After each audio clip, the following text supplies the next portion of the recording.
Votre rendez-vous histoire à présent, comme tous les jours sur Radio J, l'histoire des Juifs de France qui revient pour un nouveau numéro avec Christophe Dard. Et pour ce nouveau chapitre, nous allons clore notre dossier sur la place et le rôle de l'Église catholique pendant la Shoah. Nous avons vu précédemment qu'à partir de 1942, une minorité d'ecclésiastiques s'opposait aux rafles et aux déportations, en particulier l'archevêque de Toulouse, Jules Saliège, qui fait lire le 23 août 1942 une lettre de protestation dans les églises de son diocèse.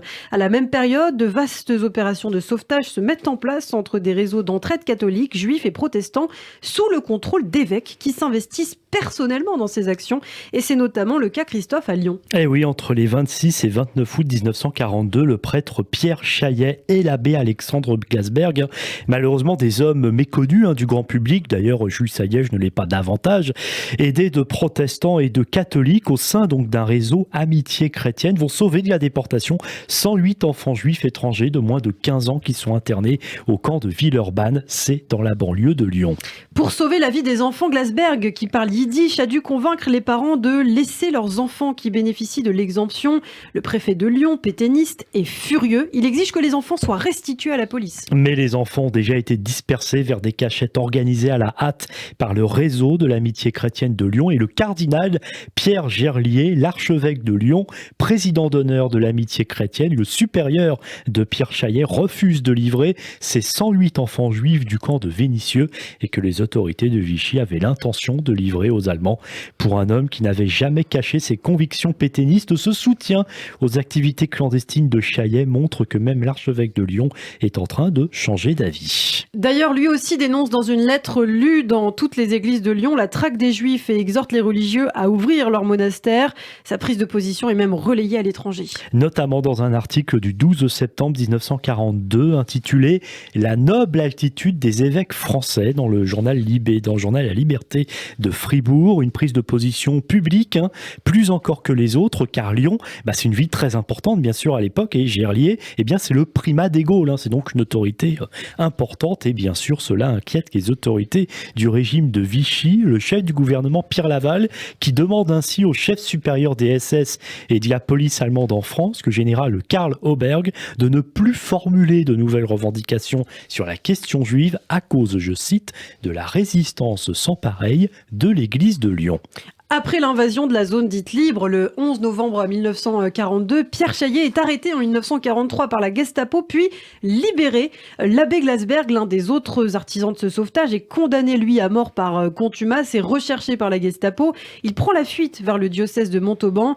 Sous un autre nom, il poursuit son activité d'aide à la résistance et au sauvetage des Juifs. Il organise le parachutage d'armes et leur stockage, le placement en lieu sûr d'enfants juifs et gère enfin la confection et la distribution de faux papiers d'identité. Et il devient ainsi l'un des principaux responsables de la résistance dans le Tarn et Garonne, aux côtés de l'archevêque de Montauban, Monseigneur Théas.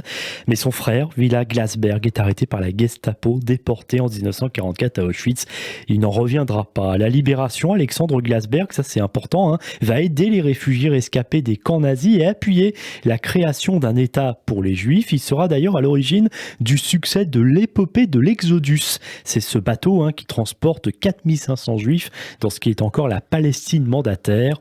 En 1951, face aux persécutions de la communauté juive en Irak, il monte avec tout un réseau de complicité en Irak et en Iran, un véritable pont aérien entre Téhéran et Israël.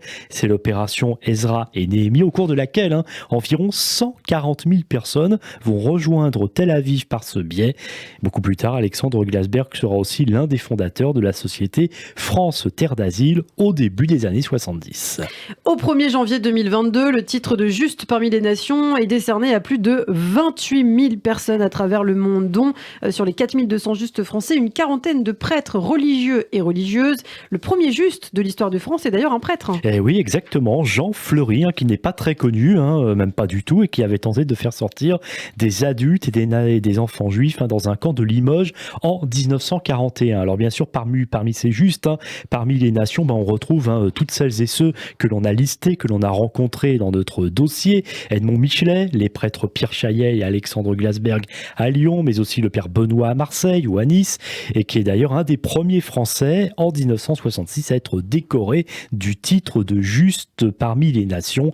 À Yad Vashem, le mémorial des héros et martyrs de la Shoah, créé par l'État d'Israël, un arbre a été planté en son honneur. Et puis citons aussi, bien entendu, parmi ces justes, l'archevêque de Toulouse, Saliège et celui de Montauban, qui avaient d'ailleurs été tous les deux arrêtés en juin 1944 par la Gestapo. Et oui, emprisonné à Toulouse, Théas est interné au camp de Compiègne, puis libéré en août 1944 par l'armée américaine. Concernant Jules Giraud-Saliège, il ne doit son salut qu'à sa santé et à son âge. Il est fait compagnon de la libération par le général de Gaulle en 1945, alors qu'il n'a jamais été résistant, puis devient cardinal l'année suivante. Ouais, exactement. Depuis le 1er septembre 2021, une école publique Jules Giraud-Saliège a ouvert à Toulouse, et c'est la première fois en France qu'une école publique porte le nom d'un ecclésiastique. J'ajouterai aussi qu'elle porte quand même le ton d'un pétainiste, parce qu'il était quand même pétainiste malgré tout, mais ça, c'est autre chose. Dans la liste de ces justes parmi les nations figurent aussi ceux qui ont travaillé au cahier du témoignage chrétien, on en a parlé, c'était une publication importante pendant la guerre, qui ont fait partie des mouvements de résistance, et également l'archevêque de Lyon, Pierre Gerlier, et l'évêque de Marseille, Jean Delay. Et puis citons aussi, car les femmes ont joué un rôle très important aussi, Denise Bergon, qui avait été la directrice du couvent Notre-Dame de Massip à Cap-de-Nac, dans l'Aveyron, et qui, avec deux autres religieuses, Louise Thèbe et Marguerite Roch, avait caché 86 juifs, dont 75 enfants à l'été 1942, c'est-à-dire en plein cœur de cet été terrible où de nombreuses rafles s'étaient déroulées dans la zone dite libre. Mais les catholiques ont été minoritaires dans la résistance, et il faut rappeler que l'épiscopat a majoritairement soutenu Pétain et le régime de Vichy, malheureusement, jusqu'en 1944. Monseigneur Saliège, l'archevêque de Saliège, dira à la Libération: ils ont considéré la résistance comme un péché mortel. D'ailleurs, à la Libération, l'épuration va quand même concerner les prélats. Mayol de Lupé, on avait parlé de lui, aumônier de la Légion des volontaires français contre le bolchevisme et de la division SS Charlemagne, est condamné en 1947 à 15 ans de réclusion. Et puis d'autres, moins collaborationnistes, mais opposés tout de même à la résistance, devront démissionner de leurs fonctions. Mais on sait aussi que le clergé a protégé des collaborationnistes antisémites. Le ministre de la Justice du régime de Vichy, qui a préparé le premier statut des Juifs d'octobre 40, Raphaël Alibert, trouve refuge chez les cisterciens. Oui, et puis l'exemple le plus célèbre, Ilana, il est très connu, c'est celui de Paul Touvier, condamné à mort en 1946 et en 1947 pour un des nombreux crimes commis en tant que chef de la milice lyonnaise. C'est l'exécution de 7 Juifs au cimetière de Rieux dans l'Ain en juin 1944. Il est arrêté à Paris en 1947, puis parvient à s'évader.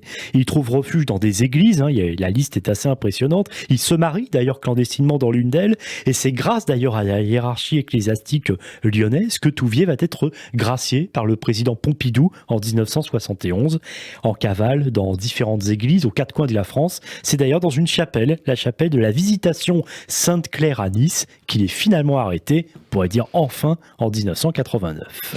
En 1997, sous l'égide du cardinal Jean-Marie Lustiger, né de parents juifs et qui s'est converti au catholicisme, la conférence des évêques de France réunie à Drancy exprime publiquement sa repentance dans une déclaration historique. Ah oui, véritablement. On peut lire notamment: dans leur majorité, les autorités spirituelles, empêtrées dans un loyalisme et une docilité alors bien au-delà de l'obéissance traditionnelle au pouvoir établi, sont restées cantonnées dans une attitude de conformisme, de prudence et d'abstention, dictée pour une part par la crainte de représailles contre les œuvres et les mouvements de jeunesse catholique.